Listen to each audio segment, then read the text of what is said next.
સામાન્ય નાગરિકો જો ટ્રાફિક સિગ્નલની આગળ જરા પણ લાઈન ક્રોસ કરે તો ઘરે ઈ મેમો ઝડપથી આવી જાય છે, પરંતુ રસ્તા ઉપર દોડતી કેટલીક ગાડીઓ કે જેના કાચ પણ બ્લેક પટ્ટી છે અને તેની સામે તંત્ર કશું જ કરતું નથી.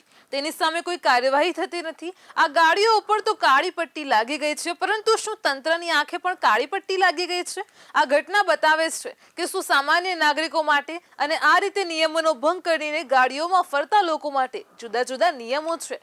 હમણાં થોડા સમય પહેલા જ એસટીબીના પોલીસ મહાનિરીક્ષક મનોજ નીનામાએ તાજેતરમાં ચારેય કમિશનરોને આદેશ આપ્યો કે નંબર પ્લેટ વગરની અને કાળા કાચવાળી ગાડીઓ સામે ખાસ કાર્યવાહી કરવામાં આવે. તંત્રએ તેના માટે કવાયત પણ શરૂ કરી દીધી છે. રસ્તા ઉપર દોડતી આ પ્રકારની ગાડીઓ અંગે માનવામાં આવે છે કે આવી મોટાભાગની ગાડીઓ પોલીસ સાથે સંપર્ક ધરાવતા રસૂખદારોની હોય છે.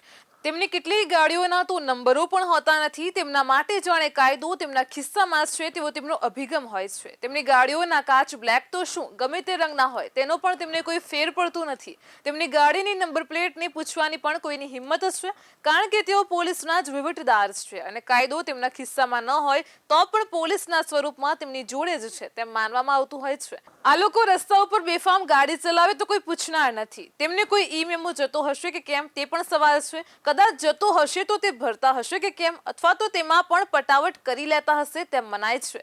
તેમના માટે ટ્રાફિકના કોઈ નિયમો નથી, કોઈ કાર્યવાહી નથી. તેમની કારો અકસ્માત કરીને ભાગી છૂટે તો પણ તેનો કોઈ અતોપતો લાગતો નથી. કોઈ સીસીટીવી કેમેરામાં તેમની કાર આવતી નથી. આવી જાય તો તે સીસીટીવીના ફૂટેજ પણ અદૃશ્ય થઈ જાય છે.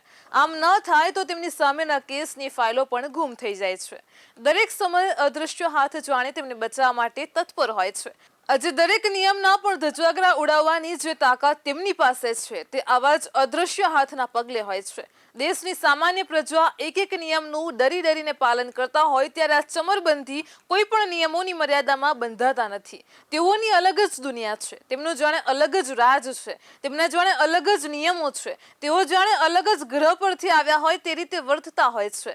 તેમની ખુમારી તો પ્રજાની લાગણીની ચિંતા કરીને શાસન કરતા શાસકોને પણ શરમાવે તેવી હોય છે. આ રીતે રસ્તા ઉપર બેખૌફ થઈને નિયમોનું શરેઆમ ધજાગરો ઉડાડનારા આ તત્વો શું ક્યારેય કોઈ કાયદાકીય સંસ્થામાં આવશે?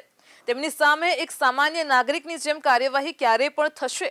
તેઓ આ રીતે રહે તો પછી કાયદાથી ડરીને રહેતા અને બધા નિયમોનું પાલન કરતા સામાન્ય નાગરિકે શું કંઈ ગુનો કર્યો છે કે તેની સામે એક નાના નિયમના ભંગ બદલ પણ એક ગુનેગાર હોય તે રીતે કાર્યવાહી કરવામાં આવે છે?